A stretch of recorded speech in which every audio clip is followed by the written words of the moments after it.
अस्सलाम वालेकुम, welcome back. हम हुसैन साजिद और हम डिस्कस कर रहे थे MT 302। आज हम उसका लेक्चर नंबर 13 को डिस्कस करेंगे। इससे पहले आप 12 लेक्चर देख चुके हैं। आज हम उसका लेक्चर नंबर 13 डिस्कस करेंगे। यहाँ पर हम स्टार्ट करेंगे आज मार्कअप के बारे में। मार्कअप और मार्कडाउन को हम डिस्कस डिस्कस करेंगे यहाँ पे। मार्कअप क्या होता है कि जस्ट एक अमाउंट होती है जो कि आप किसी भी कॉस्ट प्राइस में ऐड करते हैं जब आप उसकी सेलिंग प्राइस कैलकुलेट कर रहे हो। मल्टीपल रीजंस की वजह से एक एडिशनल प्राइस आप ऐड करते हैं। फॉर एग्जांपल एक चीज है, वो आपको पड़ी है 200 में, ठीक है, और आपने उसकी मार्केटिंग भी करनी है, फिर आपने जो सेल्समैन होंगे उनको कमीशन भी देना है। तो आप वो सारी प्राइस ऐड करके, तो वो एक बेसिक कॉस्ट आपको 200 में पड़ी है और उसके ऊपर 150 रुपये आपका खर्चा आ रहा है पब्लिक तक उसको पहुंचाने में, सेल करने में। तो आप उसकी जो प्राइस निकालेंगे वो 350 रुपये निकालेंगे। सो इस तरह से आप वो कैलकुलेशन करते हैं। तो ये जो ऊपर वाली वैल्यू आप निकालते हैं, ये परसेंटेज के हिसाब से मल्टीपल इसमें फैक्टर्स होते हैं जिसकी बेस पर आप ये कैलकुलेट करते हैं। सो मार्कअप की डेफिनेशन हम क्या करेंगे कि markup is an amount added to the cost price while calculating a selling price. So, especially an amount that take into account of overhead and profit. ये आप ओवरहेड्स एंड प्रॉफिट्स के चक्कर में आप ये एडिशनल अमाउंट ऐड करते हैं अपनी बेसिक कॉस्ट के अंदर। इसको आप मार्कअप कहते हैं। सो मार्कअप जो है वो तीन तरह से आप एक्सप्रेस कर सकते हैं। आप परसेंटेज ऑफ कॉस्ट कर सकते हैं, उसको परसेंटेज ऑफ सेल कर सकते हैं, और रुपीज में भी आप उसकी बात कर सकते हैं। परसेंटेज कैसे निकालना है आप स्टार्टिंग के लेक्चर के अंदर देख चुके हैं। अगर फॉर एग्जांपल मैं बात करता हूँ कि जी 12% ऑफ कॉस्ट, ठीक है, इसका क्या मतलब है कि परसेंट का मतलब है कि आप उसको डिवाइड करते हैं 12 के ऊपर, 100 के ऊपर। 12% का मतलब है 12/100। इसका मतलब क्या है, 12/100 का क्या मतलब है, 0.12। और इसको आप मल्टीप्लाई करेंगे कॉस्ट से। सपोज लो 500 है तो आप 0.12 को मल्टीप्लाई करेंगे 500 से। सो इन दैट केस हमारे पास क्या आ जाती है, उस चीज का परसेंटेज आ जाती है किसी भी वैल्यू की। तो आप कहीं पर भी जब भी आपको कहा जाता है कि इस चीज के इतने परसेंट है, वो आप इस तरह से कैलकुलेट करते हैं। सो पहला हम कैलकुलेशन को स्टडी करते हैं कि आप markup as a percentage of cost, ठीक है, ये किस तरह से आप कैलकुलेशंस करते हैं। सो markup is some percentage of cost price. For simplicity, it is named as percentage markup on cost. And the relation between markup on cost, cost price, and selling price is that, तो एक formula given है कि selling price किस तरह से होगी जब आप मार्कअप ऑन कॉस्ट की बात करेंगे। सो ये selling price is equal to cost price plus cost price multiply by percentage markup on cost. यानी फॉर एग्जांपल मैं एक एग्जांपल देता हूँ यहीं पे कि कॉस्ट हमारी है 500, और उस पर मार्कअप जो है वो आपको कहा गया है कि मार्कअप ऑन कॉस्ट जो है या परसेंटेज जो मार्कअप है वो है 12%। यही जो हमने ऊपर लिखा हुआ है, तो इसको आपने कैलकुलेशन करनी है। तो ये इसका फॉर्मूला आप इस तरह से लिखेंगे, सेलिंग, खाली इसको SP लिख लेते हैं, selling price is equal to cost price plus bracket, और फिर आप क्या लिखेंगे, अगेन यही कॉस्ट प्राइस मल्टीप्लाई बाय इसकी जो है हमारे पास ये 12% मार्कअप, ठीक है। 12% इसका मतलब आप उसको मल्टीप्लाई करेंगे, और इसके बाद आप इसको बिगर स्क्रीन पे ले चलते हैं। और इसकी बेस पर अब आप सेलिंग प्राइस कैलकुलेशन की बात करें, और ये हमारे पास आ जाएगा, कॉस्ट प्राइस हमारे पास आ गई 500 प्लस ब्रैकेट के अंदर आप इधर लिखेंगे 500 मल्टीप्लाई बाय 12%। का मतलब क्या है, अभी मैंने आपको बताया 0.12। तो इसकी रीजन खत्म हो जाती है। तो पहले आपने इस ब्रैकेट को सॉल्व करना है, इसको मल्टीप्लाई करना है। तो आप कैलकुलेटर ओपन करते हैं, और ये रहा हमारा कैलकुलेटर, और आपने मल्टीप्लाई किया 0.12 को मल्टीप्लाई करना है 500 से, और आंसर हमारे पास आता है 60। तो इसका मतलब क्या हुआ, सेलिंग प्राइस कितनी निकल आई, 500 प्लस 60। तो इस तरह से आप इसको सॉल्व करते हैं, और ये टोटल सेल प्राइस कितनी निकली है, 560। तो जब भी आपने कोई भी चीज कैलकुलेट करनी होगी, अच्छा इसके अंदर इसने इसको यहाँ भी कॉस्ट प्राइस है, यहाँ भी कॉस्ट प्राइस है, तो दोनों में से इसको कॉमन ले लेते हैं अगर कॉस्ट प्राइस को, तो यहाँ पे सारी चीज कॉमन चली जाए तो 1 रह जाता है, और ये कॉस्ट प्राइस कॉमन चलेगी पीछे परसेंटेज मार्कअप रह जाता है। ठीक है, तो ये उसी में से उसने कॉमन लिया। आप ये ना भी करें तो ये जो फर्स्ट लाइन वाला फॉर्मूला है इसके बेस पर हमारी कैलकुलेशन कंप्लीट हो जाती है। नेक्स्ट हमें बताया जा रहा है कि markup as a percentage of sale price, आप इसकी कैलकुलेशन करते हैं तो सिंपल वही है, फॉर्मूला उसी तरह से ही होता है। बस क्या होता है कि जो मार्कअप ऑफ कॉस्ट है इसकी जगह आप लिखते हैं मार्कअप ऑन सेल, और यहाँ पर भी वो सेलिंग प्राइस आ जाती है कॉस्ट प्राइस की जगह पे। ठीक है, और लेफ्ट साइड पे वही सेलिंग प्राइस आपकी रहती है, तो वही फॉर्मूला है, बस यहाँ पे सेलिंग प्राइस की चीज आ जाएगी और बाकी कैलकुलेशन उसी तरह से। और अगर आपने यहाँ से कॉस्ट प्राइस कैलकुलेट करनी होगी तो ये जो प्लस हो रहा है ना, selling price into markup on sale, ये लेफ्ट साइड पे जाके माइनस हो जाएगा। तो डिपेंड करता है कि आपको सेलिंग प्राइस गिवन है या कॉस्ट प्राइस गिवन है। ऑब्वियसली अगर कॉस्ट प्राइस गिवन है तो इसी तरह से फॉर्मूला रहेगा, और अगर सेलिंग प्राइस गिवन है ये चीज लेफ्ट पे जाके माइनस होती है, तो ये न्यू फॉर्मूला इसकी बेस पर आपका बन जाएगा। और थर्ड है आपके पास डायरेक्ट मार्कअप। तो मार्कअप जो है इन टर्म ऑफ रुपी आपको डायरेक्टली मेंशन्ड होता है, तो वो आप डायरेक्टली किस तरह से, तीन तरह से आप उसको डायरेक्टली कैलकुलेट कर सकते हैं। सेलिंग प्राइस का पहला क्या है कि कैलकुलेशन के कॉस्ट प्राइस के अंदर मार्कअप डायरेक्ट ऐड कर दें तो आपके पास सेलिंग प्राइस आ जाएगी। और अगर आप रुपीज इन मार्कअप कैलकुलेट करना चाहते हैं, so markup on cost multiply by cost price, तो इससे क्या आ जाएगा कि मार्कअप ऑन कॉस्ट के थ्रू आपके पास मार्कअप इन रुपीज कैलकुलेट हो जाएगा। और अगर आपको सेल गिवन है तो आप मार्कअप ऑन सेल का यानी परसेंटेज जितना भी उसने बताया 12% 15%, वो मल्टीप्लाई हो जाएगा आपकी सेलिंग प्राइस के साथ। तो इस तरह से भी आपका जो मार्कअप है in term of rupees calculate हो जाता है। ठीक है, अब नेक्स्ट हमें ये एक एग्जांपल गिवन है हमारे बुक के अंदर। सो यहाँ पर क्या है कि the cost price of selling item is 80 rupees and selling price is 100 rupees, so then calculate the markup. तो सिंपल फर्स्ट वाली फॉर्मूला क्या है कि selling price is equal to cost price plus markup है।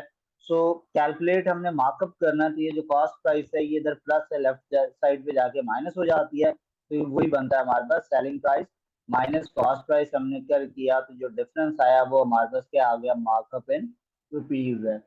नेक्स्ट हमें एक और example given है, क्या golf shop pays the wholesaler 2400 for a certain club then sells it for the 4500, what is the markup rate।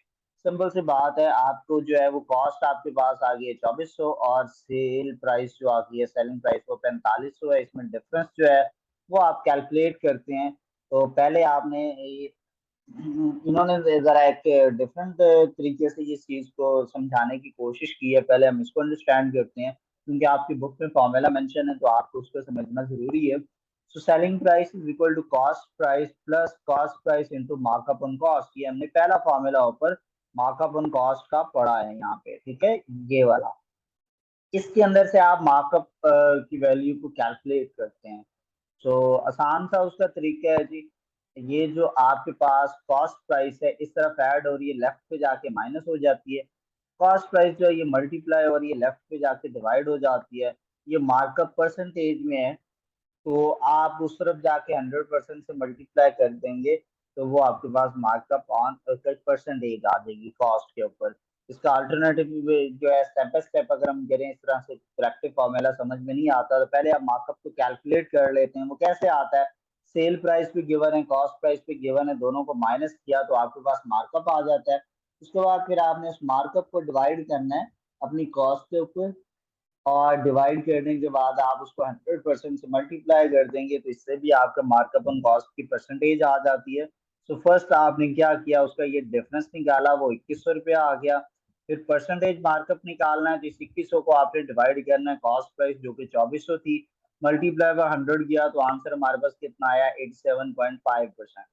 सो एक चीज आपने remember करनी है, remember to convert this fraction to a percentage value, the markup rate is 87.5। अगर आपने यही चीज Excel पे कैलकुलेट करनी है तो वहां पर आप किस तरह से करेंगे, तो उसके लिए आप अपना एक्सेल ओपन करें।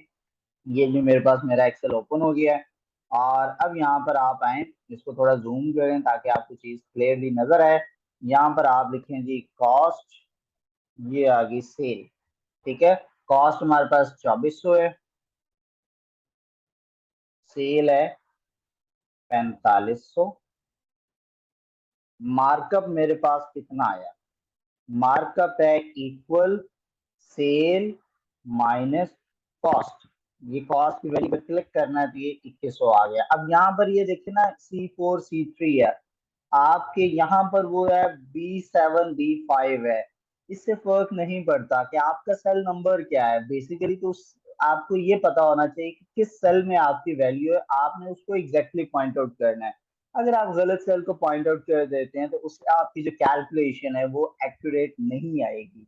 तो आपने जस्ट ये मेक श्योर करना है कि एक्सेल के अंदर जो आपकी एंट्रीज हैं वो करेक्ट पोजीशन पर होना जरूरी है। सो हम थ्रू एक्सेल जो है अपना मार्कअप रेट कैलकुलेट करने की कोशिश कर रहे हैं। तो मेन हमने ये देखा कि ये हमारे कॉस्ट प्राइस है और इस वक्त इसका सेल नंबर C3 बन रहा है, सेल प्राइस जो है इसका C4 बन रहा है। तो मार्कअप किस तरह से आता है, sale price minus cost price, और आपने परसेंटेज मार्कअप निकालना है। उसका क्या तरीकाकार है, ये जो हमारे पास कॉस्ट आई है, सॉरी मार्कअप आया है, इसको आपने डिवाइड करना है अपनी कॉस्ट के साथ, और फिर जो भी आंसर है उसको मल्टीप्लाई बाय 100 कर दें तो 87.5% आपके पास मार्कअप आ गया। और यहाँ पर भी हमारी कैलकुलेशन यही है। ठीक है, नेक्स्ट एक और एग्जांपल है हमारे पास मार्कअप पे। A software company retailer used markup rate of 40%। एक सॉफ्टवेयर रिटेलर है जो कि मार्कअप रेट यूज करता है 40%। Find the selling price of the computer.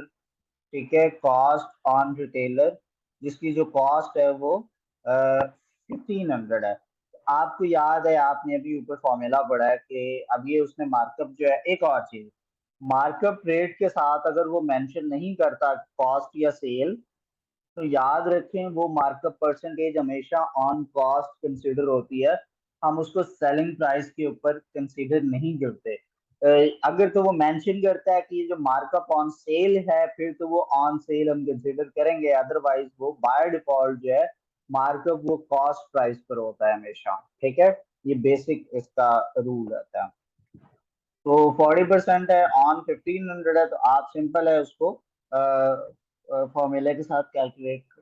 तो कैसे हमने कैलकुलेट करना है, अभी हमने फॉर्मूला पढ़ा था कि selling price is equal to cost plus bracket के अंदर cost multiply by markup on cost. तो हमारे पास सेलिंग प्राइस जो है वो इक्वल आ जाएगी, कॉस्ट हमारे पास है 1500 प्लस, फिर ये 1500 मल्टीप्लाई बाय 40%। और ये परसेंटेज आप याद रखें कि जब भी आप परसेंटेज की बात करते हैं, अगर मैंने 40% कहा है तो इसका मतलब है 40 डिवाइडेड बाय 100। और आप ये कैलकुलेशन करते हैं 0.40 या 0.4 आंसर आता है। तो selling price is equal to 1500 plus ये 1500 मल्टीप्लाई बाय 0.4। तो हम इसको क्या मल्टीप्लाई करते हैं 0.4 को 1500 से, ये आंसर आता है 600। तो हम अगली लाइन में इसको प्लेस कर देते हैं, selling price is equal to 1500 plus 600। अब ये जो 600 है ये आपका मार्कअप आया और 1500 आपकी कॉस्ट है। तो सेलिंग प्राइस कितना आ गया, 2100। यहाँ पर भी उसने यही कहा है, लेकिन उसने क्या किया कि पहले उसने मार्कअप की वैल्यू कैलकुलेट कर दी है, फिर उसको सेलिंग प्राइस कॉस्ट प्राइस में ऐड करके वही 2100 आपका मार्कअप आ गया। ठीक है, सॉरी सेलिंग प्राइस आ गया। फिर ये थ्रू एक्सेल कैलकुलेशंस की गई हैं, ये भी उसी तरह से ही आएंगे, हमें उसमें लंबा चौड़ा घूमने की जरूरत नहीं है। लेकिन एक्सेल के लिए जो आपको हर जगह पर सेकंड वाला फॉर्मूला गिवन होता है ये बेस्ट होता है। ठीक है, सो आप इसके थ्रू भी चीजें कैलकुलेट कर सकते हैं। तो ये भी बड़ा आसान है सॉल्व करना, सिंपल है, क्या गिवन है हम इसके अकॉर्डिंग एक्सेल में अगर कैलकुलेशन करना चाहते हैं तो कॉस्ट प्राइस इनटू यानी मल्टीप्लाई होगा 1 प्लस परसेंटेज ऑफ मार्कअप। सो हम यहाँ पर आते हैं। तो ये तो दूसरा क्वेश्चन है ना, वो हमारे पास दूसरा गिवन था, तो मैं यहाँ पे मेंशन कर देता हूँ। कि ये मेरे पास जो कॉस्ट है 1500 है, परसेंटेज मार्कअप जो है मेरे पास वो कितना है, परसेंटेज मार्कअप मेरे पास है 40। तो इसका मार्क सेलिंग प्राइस के लिए हमने क्या फॉर्मूला लिखा हुआ है, पहले कॉस्ट प्राइस, कॉस्ट कितनी है ये है, मल्टीप्लाई ब्रैकेट के अंदर आपने लिखना है 1 प्लस, फिर ये जो भी वैल्यू है इसका परसेंटेज है ना, परसेंटेज मार्कअप। तभी आपको बताया परसेंटेज का मतलब होता है कि आप डिवाइडेड बाय क्या करते हैं 100। एक तो वो हल है, दूसरा इसके साथ परसेंटेज भी आप लगा दें तो वो ऑटोमेटिकली उसने क्या किया कि C4 के अंदर जो भी है उसकी परसेंटेज निकालेगा और उसको ऐड करेगा 1 के अंदर, और जो रिजल्ट आएगा उसको मल्टीप्लाई करेगा C3 यानी कॉस्ट के साथ। तो ये आपके पास सेलिंग प्राइस आ गई है। ठीक है, ये मैंने फॉर्मूला लिखा है, ये आपको क्लियरली नजर आ रहा होगा। ठीक है, नेक्स्ट हमारे पास क्या वो बात कर रहे हैं, हम उसको आगे फर्दर डिस्कस करते हैं। आगे बात होती है मार्क डाउन की। मार्क डाउन भी मार्कअप की तरह है, मार्कअप के अंदर आप उस वैल्यू को ऐड करते हैं, तो मार्क डाउन के अंदर आप उसको रिड्यूस करते हैं। तो मार्क डाउन की हम बात करते हैं, markdown means reduction from the original price sale to stimulate demand, take advantage of reduce cost और force the competitors out of the market. यानी आपने तीन रीजंस की वजह से आप अपनी प्राइस के अंदर कमी करते हैं, इसको आप मार्क डाउन कहते हैं। या तो आप डिमांड जो है उसको स्टिमुलेट करना चाहते हैं कि वो फास्ट हो, चीज सस्ती होगी तो इसकी डिमांड बढ़ेगी, या फिर आप कॉस्ट रिड्यूस होने का कोई और एडवांटेज है वो आप बेनिफिट लेना चाहते हैं, या फिर आप अपने कंपेटिटर्स को मार्केट से आउट करना चाहते हैं, उनको आप किक आउट करना चाहते हैं। सो उससे भी इसकी वजह से भी आप मार्क डाउन करते हैं। So markdown can be expressed as a percentage of the current selling price, और इनडायरेक्टली जो है आप उसको प्राइस के अंदर, रुपीज के अंदर भी बात कर सकते हैं। So markdown as a percentage of CSP यानी current selling price जो है। So here the markdown is some percentage of the current selling price. For simplicity, it is also named as a percentage markdown. The relation between current selling price and percentage markdown and new selling price is कि new selling price क्या होगी कि current selling price minus current selling price multiply by percentage markdown, यानी same formula है। जिस तरह ऊपर आपने पढ़ा cost into cost plus cost into percentage markup है, तो प्लस की जगह माइनस आ जाता है। उसी तरह से आप करंट सेलिंग प्राइस कॉमन लेते हैं, तो ये दो फार्मूलाज हैं। एक्सेल के अंदर हम सेकंड वाले को प्रेफर करते हैं, पहले वाला भी आप यूज कर सकते हैं दोनों के साथ। पहले वाला थोड़ा लेंथी फार्मूला है, सेकंड वाला थोड़ा सा शॉर्ट है। तो current selling price multiply bye 1 minus percentage mark down. अगर 30% है तो इसका मतलब है 30 को पहले 100 पे डिवाइड करें, 0.3 आएगा। सो 1.1 माइनस 0.3 होता है 0.7, उसको आप करंट सेलिंग प्राइस से मल्टीप्लाई कर देंगे तो न्यू सेलिंग प्राइस आपके पास आ जाएगी। और न्यू सेलिंग प्राइस अगर आपने निकालनी है डायरेक्टली, आपको पता है कि जी आप इसमें 300 रुपया कम करते हैं, डायरेक्टली आपको रुपीज के अंदर चीज मेंशन्ड है।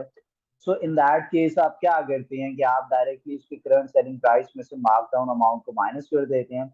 और दूसरे नंबर पे क्या है, अगर परसेंटेज गिवन है तो फिर आप करंट सेलिंग प्राइस को मल्टीप्लाई करते हैं उससे, जो भी करंट परसेंटेज है जो कि ब्रैकेट के अंदर है। सो आप अगर प्राइस 100 रुपीज है, उसने कहा ये 20% कम कर दो, तो आप 20% से मल्टीप्लाई करेंगे तो 20 रुपीज आएगा। तो आप कहेंगे ये 20 रुपीज इसमें से हम कम करने जा रहे हैं। अब इसके ऊपर थोड़ी सी एग्जांपल है कि एक आइटम जो है वो ओरिजिनली 3300 की है और उस पर 25% मार्क ऑफ है, तो सेल प्राइस क्या होगी, 3300 को आप मल्टीप्लाई करेंगे 25% से, तो जो आंसर आएगा वो आपके मार्क डाउन की वैल्यू होगी। और फिर उसको आप 3300 में से माइनस कर देंगे, तो इस तरह से आपके पास वैल्यू आ जाएगी। सो सिंपल सी बात है, पहले तो आप मार्क डाउन की अमाउंट मल्टीप्लाई करेंगे। उसके लिए क्या है कि जो करंट ओरिजिनल प्राइस है उसको परसेंटेज मार्क डाउन से मल्टीप्लाई करते हैं। करंट जो ओरिजिनल प्राइस है वो 3300 है, मल्टीप्लाई करेंगे 25% से। तो बार बार मैं आपको बता रहा हूँ 25% का मतलब है 25 डिवाइडेड बाई 100, वो आंसर आएगा 0.25। उस 0.25 को आपने मल्टीप्लाई किया 3300 से, तो 825 आया। ये वो अमाउंट है जो मार्क डाउन है, यानी आपकी कम होगी। तो न्यू सेलिंग प्राइस सिंपल है कि आप करंट जो सेलिंग प्राइस थी वो थी हमारे पास 3300, इसमें से 825 माइनस कर दें तो जो आंसर है वो आपकी न्यू सेलिंग प्राइस है। तो आपने इसको एक्सेल में भी उसी तरह से कैलकुलेशन करनी है। तो मुझे आई होप कि इसको बताने की जरूरत नहीं है आपको, मैंने ऊपर मार्क अप में एक्सेल को यूज करना सिखाया है। इस फॉर्मूले के थ्रू आप उसको मार्क डाउन को भी इजीली कैलकुलेट कर सकते हैं। सो ये वही सारा कुछ बताया। डिस्काउंट जो है जी तीन तरह से हमें डिस्काउंट मिलता है। डिस्काउंट क्या होती है? The reduction of the price in which seller offer to the buyer. So there are different type of discount. Trade discount होता है, कैश डिस्काउंट होता है और सीजनल डिस्काउंट होता है। ट्रेड डिस्काउंट की अगर हम बात करते हैं तो व्हेन अ मैन्युफैक्चरर और wholesaler offer goods for sale, a list of price और retail price is set for each item. जब होलसेलर जो है वो गुड्स को सेल पे लगाता है तो उसकी एक लिस्ट प्राइस जो है हर आइटम पे लगाता है। This is the suggestion price to charge from the ultimate consumer. जो एक्चुअल कंज्यूमर है जिसने उस चीज को खरीदने के बाद इस्तेमाल करना है, उससे वो प्राइस उसके ऊपर लिखी जाती है और वो आपने उसे चार्ज करनी होती है। So a discount on the list price granted by the manufacturer or wholesaler to the buyer in the same trade is called trade discount। उसके ऊपर जो डिस्काउंट देता है जो ओनर होता है उस चीज का, उसका ट्रेड डिस्काउंट कहते हैं। इसका सिंपल सा तरीका कार है। ट्रेड डिस्काउंट कैलकुलेट कैसे करते हैं? जो भी लिस्टेड प्राइस होती है उससे percentage of trade discount multiply हो जाता है और जो आंसर आता है वो आपका ट्रेड डिस्काउंट होता है। और अगर आपने नेट प्राइस लिखनी है, वो चेक करनी हो, तो जो प्राइस लिखी होती है आइटम के ऊपर उसको आप लिस्ट प्राइस कहते हैं। उसमें से आप डिस्काउंटेड ट्रेड डिस्काउंट की वैल्यू माइनस कर देंगे, तो जो पीछे अमाउंट आती है वो आपने पे करना होता है और उसको आप नेट प्राइस कहते हो। तो दो तरह से ट्रेड डिस्काउंट दिया जाता है। एक होता है हमारे पास सिंगल ट्रेड डिस्काउंट और एक होता है मल्टीपल या सीरीज ट्रेड डिस्काउंट। सिंगल तो होता है ना, डायरेक्ट कहते हैं जिसपे 20% ऑफ है, तो 20% ऑफ है, 30% ऑफ है डायरेक्टली, ये सिंगल ट्रेड डिस्काउंट है। एक होता है कि पहले आपको वो 10% दे देता है, उसके बाद कहता है 5% में आपको और दे दूंगा। वो डायरेक्ट नहीं कहते 15%, वो कहेंगे पहले आपको 10% देंगे और 5% हम आपको और डिस्काउंट दे रहे हैं, तो ये 15%। डायरेक्ट देना सिंगल डिस्काउंट ये और चीज है। और जो सीरीज ट्रेड डिस्काउंट होता है इससे आंसर डिफरेंट आता है। तो सिंगल डिस्काउंट ज्यादा होता है, सीरीज डिस्काउंट हमेशा कम होता है। यानी अक्सर होता है, ये मेरे एक जानने वाले हैं, उन्होंने मुझे एक दिन बात बताई कि उनके पास एक बंदा आता है, वो उनको मेडिसिन सप्लाई करता है। तो वो कहता था कि आपको हम 15% डिस्काउंट तो दे रहे हैं, लेकिन हमारा जो सिस्टम है वो 10% से ज्यादा निकाल नहीं सकता। तो पहले हम आपको 10% डिस्काउंट देते हैं, उसका अलग वो आपको बिल बना के देता है, फिर उसी के ऊपर वो 5% का फर्दर डिस्काउंट ऐड करता है, तो 5% का और आंसर आता है। तो वो कहता है कि आपका 15% पूरा हो गया, लेकिन ये अभी मैं आपको बताऊंगा कि ये 15% पूरा नहीं होता, ये बल्कि वो गेम कर रहे होते हैं आपके साथ। पहले हम सिंगल डिस्काउंट को देखते हैं। सिंपल है, list price into 1 minus discount rate. यहाँ पे है कि जो एक इक्विपमेंट है उसकी जो प्राइस है वो 3000 है और मैन्युफैक्चर जो है वो 30% ट्रेड डिस्काउंट देता है। सो सिंपल से बात है, list price into 1 minus trade discount percentage. So list price 3000 है, 1 एज इट इज डिस्काउंट 30% है, तो 1 माइनस 30% होगा। 30% का मतलब है 0.3। ये कैसे आया? 30 को 100 पे डिवाइड करेंगे, जब भी 7% आता है तो परसेंटेज जब खत्म होता है साइन, तो वही वैल्यू जो है वो 100 पे डिवाइड होती है। तो ये हमारे पास आता है 0.3। तो 1 में से 0.3 माइनस हुआ तो 0.7, इसको मल्टीप्लाई आपने किया इसके साथ, तो हमारे पास आ गया 2100। ये वो प्राइस है जो आफ्टर 30% आपने पे करनी है, ठीक है। सो डिस्काउंट की अगर आप वैल्यू निकालना चाहते हैं तो सिंपल सी बात है, जो एक्चुअल अमाउंट थी 3000 उसमें से 2100 माइनस करते हैं, तो इससे आपके पास आ गया 900, जो है वो ट्रेड डिस्काउंट आ गया। ये एक मेथड था। दूसरा था, इसी 3000 को मल्टीप्लाई करें 0.3 मतलब 30% से, तो उससे भी 900 आपके पास आंसर आ जाएगा, सेम आंसर है। फिर ये एक्सेल की कैलकुलेशन है, तो आपको मैं बार बार अपनी वीडियोस के अंदर एक्सेल पे इस तरह की कैलकुलेशंस करना सिखा चुका हूँ। तो आप इसी को इधर से देख कर ट्राई कीजिएगा। नहीं होगा तो आप मुझे व्हाट्सएप नंबर जो है मोस्टली सबके पास में हर लेक्चर में ही मैंने मेंशन किया है, 627538 7। इस नंबर पर आप मुझे व्हाट्सएप भी कर सकते हैं। इसके अलावा आप जो है ये मेरा यूट्यूब चैनल है, इसको भी लाजमी सब्सक्राइब कीजिएगा। और यहाँ पर ये व्हाट्सएप का बटन मेंशन है, इस पे आप क्लिक करते हैं तो आपका व्हाट्सएप ओपन हो जाता है, तो आप उससे भी मेरे से पूछ सकते हैं। तो ये थी हमारी इसकी कैलकुलेशन सिंगल ट्रेड डिस्काउंट की। इंशाल्लाह नेक्स्ट लेक्चर के अंदर हम फिर लेक्चर नंबर 14 में यहीं से आगे कंटिन्यू करेंगे सीरीज ट्रेड डिस्काउंट, और उसके बाद फिर हम उसमें डिस्कस करेंगे सीजनल ट्रेड डिस्काउंट के बारे में। तो अपना ढेर सारा ख्याल रखिएगा। इंशाल्लाह अगली वीडियो में आपसे फिर मुलाकात होती है। अल्लाह हाफिज।